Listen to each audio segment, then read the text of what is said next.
রাষ্ট্র ব্যবস্থার সকল পর্যায়ে সুশাসন ফিরিয়ে আনাই আমাদের অভীষ্ট।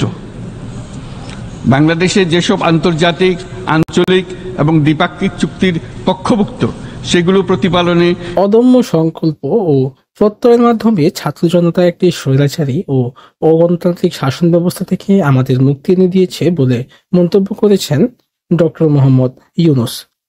জাতিসংঘ সাধারণ পরিষদের ৭৯তম অধিবেশনে বাংলায় দেওয়া ভাষণে তিনি এই মন্তব্য করেছেন। নিউ ইয়র্কের স্থানীয় সময় শুক্রবার সকালে জাতিসংঘ সদর দপ্তরের জেনারেল অ্যাসেম্বলি হলে এই অধিবেশন শুরু হয়। ডক্টর ইউনূস তার ভাষণে বলেছেন, সম্মেলনে যে ভবিষ্যতের জন্য চুক্তি এবং ভবিষ্যৎ প্রজন্মের ঘোষণাপত্র সর্বসম্মতভাবে গৃহীত হয়েছে তা এজেন্ডা ২০৩০ পরবর্তী বৈশ্বিক উন্নয়ন কর্মপন্থা নির্ধারণে বিশেষ সহায়ক হবে বলে আমি মনে করি। লঙ্ঘনের বিষয়ে বিস্তৃত অনুসন্ধান এবং এইসব বিষয়ে ঘটনার পুনরাবৃত্তি রোধে পরামর্শ প্রদানের জন্য একটা ফ্যাক্ট ফাইন্ডিং কমিশন গঠন এবং তার কাজ শুরু করার জন্য বাংলাদেশ বিশ্বাস করে যে এই সম্মেলনের অর্জন বৈশ্বিক সমৃদ্ধির জন্য আমাদের সবার অভিপ্রায় ও সহযোগিতা কাঠামো প্রণয়নে দিক নির্দেশক হিসেবে কাজ করবে। তিনি এই সময় আরো বলেন, জুলাই আগস্টে বাংলাদেশে যে যুগান্তকারী পরিবর্তন হয়েছে তার পরিপ্রেক্ষিতেই আজ আমি বিশ্ব সম্প্রদায়ের এই মহান সংসদে উপস্থিত হতে পেরেছি। আমাদের গণমানুষের, বিশেষ করে তরুণ সমাজের অফুরান শক্তি আমাদের বিদ্যমান রাষ্ট্র কাঠামো ও প্রতিষ্ঠানগুলোর আমূল রূপান্তরের এক নতুন সম্ভাবনার ধারা উন্মোচন করেছে। তিনি এ সময় আরো বলেন, আমাদের ছাত্র ও যুব সমাজের আন্দোলন প্রথম দিকে মূলত ছিল বৈষম্য বিরোধী আন্দোলন, পর্যায়ক্রমে তা গণ আন্দোলনে রূপ নেয়।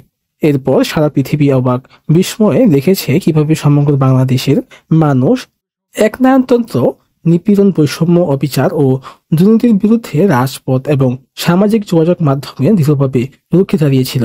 ডক্টর ইউনূস এ সময় আরো বলেন, আমাদের ছাত্র জনতা তাদের অদম্য সংকল্প ও প্রত্যয়ের মাধ্যমে একটি স্বৈরাচারী ও অগণতান্ত্রিক শাসন ব্যবস্থা থেকে আমাদের মুক্তি এনে দিয়েছে। তাদের এই সম্মিলিত সংকল্পের মধ্যেই আমাদের দেশের ভবিষ্যৎ নিহিত, যা এই দেশটিকে বিশ্ব সম্প্রদায়ের মধ্যে একটি দায়িত্বশীল জাতির মর্যাদায় উন্নতি করবে বলেও আমি আশা করছি। বন্দুকের গুলি উপেক্ষা করেও তরুণরা বুক পেতে দাঁড়িয়েছে উল্লেখ করে ডক্টর ইউনূস বলেছেন, অবৈধ রাষ্ট্র ক্ষমতার বিরুদ্ধে প্রবলভাবে সোচ্চার হয়েছিল আমাদের তরুণরা। স্কুল পড়ুয়া কিশোর কিশোরীরা নিঃশস্ত্র চিত্তে উৎসর্গ করেছিল তাদের জীবন। শত শত মানুষ চিরতরে হারিয়েছে তাদের দৃষ্টিশক্তি। আমাদের মায়েরা, দিনমজুরিরা ও শহরের অগণিত মানুষ তাদের সন্তানদের কাঁধে কাঁধ মিলিয়ে নেমেছিল রাজপথে।